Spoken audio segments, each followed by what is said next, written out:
5-6 metai, kaip sujudęs yra visas pasaulis, todėl kad labai daug pašalinių reiškinių buvo pastebėta būtent nuo tatuiruočių. Tatuiravimosi mada didėja iš tikrųjų ir tatuiruotų žmonių daugėja.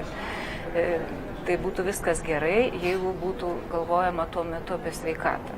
Iš tikrųjų niekas labai nebuvo iki tol tyręs, kokį poveikį sveikatai turi tie dažai. Ir jau, kaip minėjau, keletą metų, kai bandoma į tai gilintis. Tai žmonių daugėja ir tų, kurie ateina tatuiruotę šalinti. Ir kai papasakoji, kaip čia vyksta šalinimo procesas ir kas jau yra įvykę, ko mes negalėsim pašalinti, jie nustemba labai ir klausia, kur jūs anksčiau buvote. Kodėl būtų man taip žinojęs, galbūt aš nebūčiau daręs tatuiruočių. O kas vyksta? Tai galbūt tiesiog taip trumpai pasakyčiau, kas vyksta, kai mes darom tatuiruotę. Pirmiausia, tai oda yra subadoma tankiai. Kiekvienas dūris yra porcija dažo įvedama. Dažas tai yra niekas kita kaip įvairių didžiojo dalelių tokia suspensija tam tikroj medžiagoj.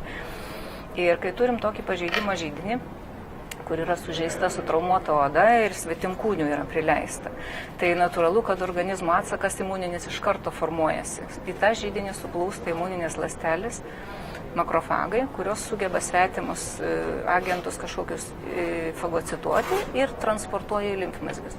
Žodžiu, tie dažai, jie yra tarp ląstelių, dažai keliauja į limfmazgius. Realiai po 15 minučių pradėjus tatuiravimo procesą, jau dažus limfmazgiuose galime aptikti. Jie nutransportuojami ten ir tai yra toks kaip depo barjeras, iš kur dažai po organizmą nepasklinda. Ten ir sulaikomi ir ten jie lieka visam gyvenimui.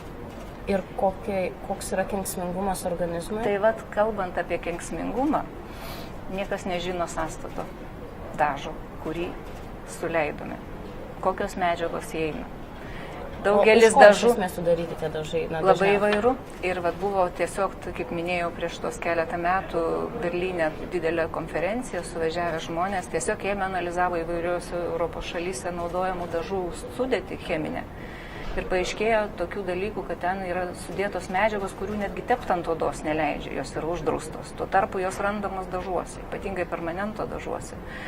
Ir, žodžiu, kilo tikrai dabar labai toks sujudimas, žiūrima, kaip čia vis dėlto yra su ta sveikata. Ar niekada nebuvo anksčiau tirta tatuiruočių? Ir tatuiravimas yra nuo labai senų senovės, būdavo naudojami suodžiai ir tatuiruotės tos senosios buvo atliekamos. O dabar, tarkim, dažai vėlgi, kai žiūriu tatuiruotės, senos tatuiruotės ir seni dažai, atlikti prieš 5, prieš 10 metų, iš karto gera prognozė, kai šalinam. Bet tie dažai jie blunka ir pagrindinis vartotojų skundas būdavo, kad negraži tatuiruotė pasidarė, išbluko, kontūras išplaukė, žodžiu, nebepatenkinti ir dažnai ateina žmonės dėl to šalinti. Šalinti tam, kad naują pasidaryti. Ir dabar tada gamintojas, aišku, pasistengė padaryti, kad nebebluktų tą tatuiruotę. Tai prideda į tuos dažus visokių organinių medžiagų, techninių dažų, visokių, kurios naudojamos iš vis pramoniai, nesveikatai skirtos. Ir dabar šiuolaikiniai dažai, kai ateina padaryti tą tatuiruotę, žinokit, tai pašalinti ją. Absoliučiai sunku prognozuoti, kiek kartų reikės ir kiek užtruks. O nėra reglamentuojama, kokios medžiagos? Reglamentuojama yra, bet ne konkreti cheminės. Yra, reiškia, švarumas yra, bakterinis užterštumas, kad nebūtų, kad mes neįneštume kažko tai į organizmą. Ir kai kurios draudžiamos medžiagos reglamentuojamos, tokios kaip švinas galbūt, ten dar kažkas. Bet kiti junginiai, ypatingai tos tatuiruotės, kurios blunka. Tai, kad blunka tatuiruotė, tai reiškia, kad kažkokios cheminės reakcijos organizme vyksta, vis tik organizmas kažkaip tai bando. Kai kurios, pavyzdžiui, geltonas spalva, blunka saulėje, su saulės spinduliais, nes kai kas tatuiruotojų meistrai prašo neiti į saulę, nes tada išbluks. Tai kažkokie junginiai pasidaro nauji, kurių mes neturim net kaip patikrinti ir kaip jie veikia odą, mes nežinom. Ir va tokių daug labai neatsakytų yra klausimų. O ar jau yra kažkoksai įrodymas, kad pakenkia organizmui tatuiruotė? Tai va dabar vis daugiau atsiranda kokių dalykų, kur čia pavojus aš matau. Tarkim, vienas dalykas, tai kaip minėjau, limfmazgis. Tai yra eilė dažų, į kurių sudėtį įeina geležies oksidai. Geležies oksidas, tai yra metalas vis dėlto. Atliekant magnetinio rezonanso tyrimą, metalinius daiktus prašo nuimti mūsų. Taip? Jeigu yra juoda tatuiruotė didelė ir jūs atliekate šitą tyrimą, jūs jausit, galite ant vietoj deginti, jeigu ten bus geležies atomų, jūs jausite deginimą, perštėjimą. Jeigu limfmazgį kalbam, įsivaizduokite, tarkim, moteriškę, kuriai krūties vėžį nustatė, ar ne? Reikia pasirinkti gydymo taktiką, priklausomai nuo to, ar yra metastazijų ar ne. Atliekamas magnetinio rezonanso tyrimas. O jinai turi ant rankos tatuiruotę juodą. Atliekant magnetinio rezonanso tyrimą, šitas limfmazgis matysis ryškesnis, todėl kad jame dažai susikaupia tatuiruotės. Bet jeigu, pavyzdžiui, vertintojas nemato tos tatuiruotės ir nežino, kad jinai tenai padaryta, jis įvertins, kad tai yra metastazija. Tada gydymo taktika bus visai kitokia gydymo, kai yra metastazijos ir kai nėra metastazijos. Ir tarkim, kartais būna netgi taip, kai aš minėjau, kad didelę tatuiruotę darant, transportuojamas didelis kiekis tų dažų į limfmazgius regioninius. Limfmazgiai gali padidėti ir tapti jautrus. Žmogus gali užčiuopti, kad limfmazgis jautrus. Ką tai reiškia? Infekcijoje, eina pas gydytoją, infekcijos ieško, neranda. Tada dar ieško, limfmazgiai šiaip sau nepadidėja. Kažkas tai yra. Galų galia, jeigu nieko neranda, bando jį pašalinti, pašalina, atidaro ten juodą. Baisu, melanoma atrodo. Pasižiūri, ne. Tatuiruotės dažai. Tai va toks yra pavojus diagnostinių klaidų, viena vertus, todėl tiek gydytojams reiktų žinoti, vertinant, pasiklausti, o gal jūs dar ir tatuiruotę kur nors turite, kur galėjo nueiti, tiesiog iškreipti. Ir vėlgi pačiam žmogui, turinčiam pasakyti, kad tyrimas gali būti, nepulti paniką, kad čia jau melanomos ar metastazija, galbūt tiesiog tatuiruotės dažai išvykti. Vienas momentas, kitas momentas yra tas, kad ypatingai didelės tatuiruotės, kai yra, mesgi dabar darom melanomos dienas. Vengia melanomos, stengiamės atrasti kuo anksčiau, kad galėtume ją pašalinti, kol dar nėra ten pasisėjus ir panašiai. Tai apie kokią tokią melanomos dieną arba kontrolę galim kalbėti, kai juodai užtatuiruota, tarkim, pusė kūno yra. Ant baltos odos ir tai mes dermoskopų žiūrim, ieškom, kad pakitimus tuos aptikti, tokius iš ankstinius, taip sakyt, tą savalaikė diagnostika išgelbė gyvybę žmogui. Tatuiruotoje odoje mes nematom, kas vyksta, nes viskas yra paslėpta. Kita vertus yra labai daug pašalinių reakcijų nuo paties dažo. Ypatingai raudonas spalva yra bjauri, jinai granuliomas baises duoda ir vėlgi melanomų yra. Taip, spalvota ar juoda, ar ne? Taip, labai raudona, pati pavojingiausia spalva. Raudona? Pati pavojingiausia. O kokių ten medžiagų galima rasti? Visokių, labai skirtingos kompanijos ir niekada neduoda tikslaus. Skaito, kad komercinė paslaptis ir niekada jūs negausite, kas yra sąstate. O, na, tarkim, ateina žmonės, sakot, ir daugėja, ir net einančių pasišalinti tatuiruotės.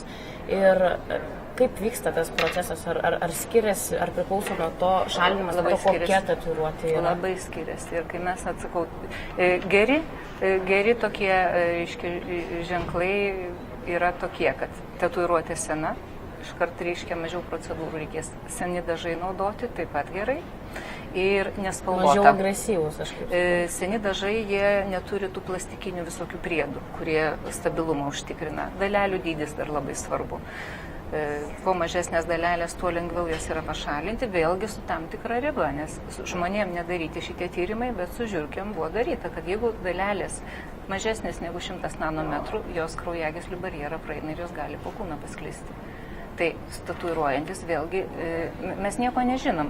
Man tai šitoj šviesoj, šiandieniniai, kai žmonės žiūri etiketę, skaito, ar konservantų nėra, kai žiūri, ką tepa ant veido, bijo nano dalelių ir panašiai.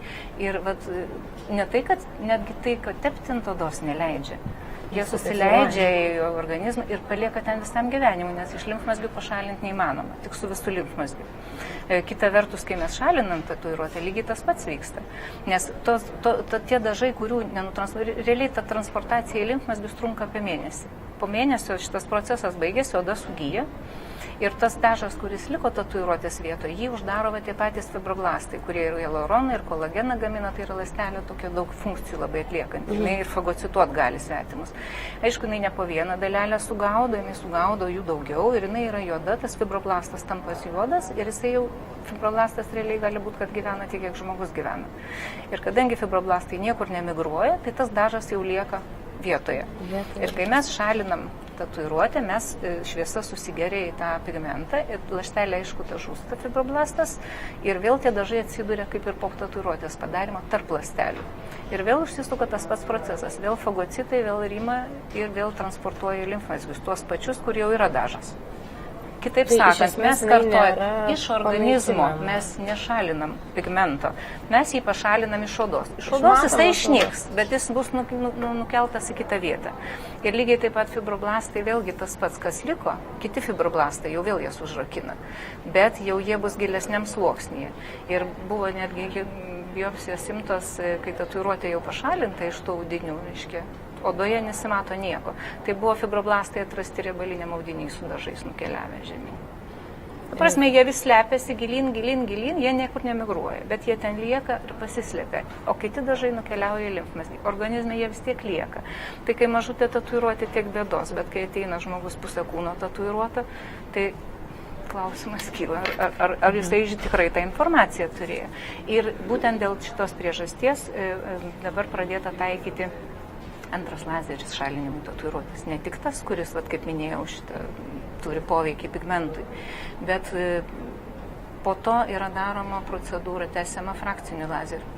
O frakcinis, kaip minėjau, jisai skylutės padaro gilias, būtent praeina iki to invazinis, bet skylutėmis gyja labai greitai, bet po to, kai jau dažas yra išlaisvintas ir yra tarp ląstelių ir mes skylutės padarom siekiam tą būtent lygmenį, tai vyksta rasojimas per skylutės ir kartu išeina ir dažas lauk iš organizmų šalinamas. Tai viena vertus žymiai greičiau blykšta tatuiruotės, kita vertus vis dėlto dalį pigmento mes iš organizmo pašaliname. Dalį to Taip, todėl dabar mes darom tokiu būdu tą procedūrą. 2 lazeriai skirtingi vėlgi ir mes. O dėl pačios, ar galima išnaikinti visiškai be rando? Taip. Galima, tai tas tikslas mūsų ir yra. Ir žmonės, kai ateina, jie galvoja, kad čia viena arba 2 procedūros, jiem atrodo, daryk stipresnį režimą ir viskas. Mes gausim randą, jeigu mes per stipriai padarysim, nes dažo ypatingai tos pilnai užtušuotos tatuiruotės. Ten tam dažui, kol jis išsidrenuos, iš ten reikia laiko ir daug procedūrų, nes kiekvieną sekantį procedūrą galima ją kartoti po 2 mėnesių, jinai vyksta vis gilesniam sluoksniui, nes viršų jau nebūna dažų. Ir kai klausia, kiek man reikės procedūrų, aš negaliu atsakyti dėl 2 priežasčių. Viena vertus nežinau, kaip giliai dažas, kiek jo yra į gilį suleista, aš nematau iš paviršiaus. Antra, aš nežinau, kokios sąstatų dažai buvo suleisti. Bet jeigu tai yra nesenai daryta tatuiruotė, dabar tos paskutinės, kur ateina tiesiog sodri kaip aksomas, ta juoda spalva, tai jau iš karto žinau, kad bus ilgas kelias. Na, mūsų laikas beveik jau eina į pabaigą ir gal dar paskutinis patarimas, tiem dažniausiai turbūt jauniems žmonėms, kurie planuoja daryti tatuiruotės arba tas pats permanentinis ar ne makiažas, antakiai, akys ir visa kita. Gal 3 ar 4 kokie svarbiausi punktai, dėl ko geriau ilgiau pagalvoti prieš tai darant. Dėl šitų priežasčių, ką supasakojau, pagalvoti ar sveikata, ar grožis. Jeigu jau nusprendėt, kad reikia, tai tuomet siūlau daryti mažesnę. Siūlau daryti tokioje vietoje, kur jūs matytumėt, bet galbūt kiti nematytų, nes jinai tada jums neatsibos. Ir kartais būna, kad keičia žmogus darbą, tarkim, ir jam tatuiruotė trukdo tam tikras pareigas užimti, vengti raudonos ir geltonos spalvos ir tų visų šviesių.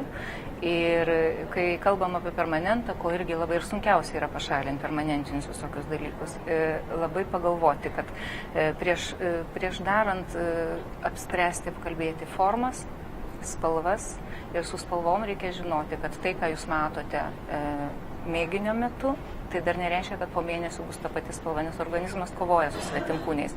Ir gali būti, kad rudi antakiai pasidarys bordos spalvos, o pilki antakiai pasidarys melsvi. Ir tas gali atsitikti. Ir turėkite omeny, kad keičiasi veido formos su amžiumi. Ir veidas dažniausiai yra vis dėlto simetriškas. Ir ta simetrija išryškėja, kai ryškios kažkokios ribos yra nupieštos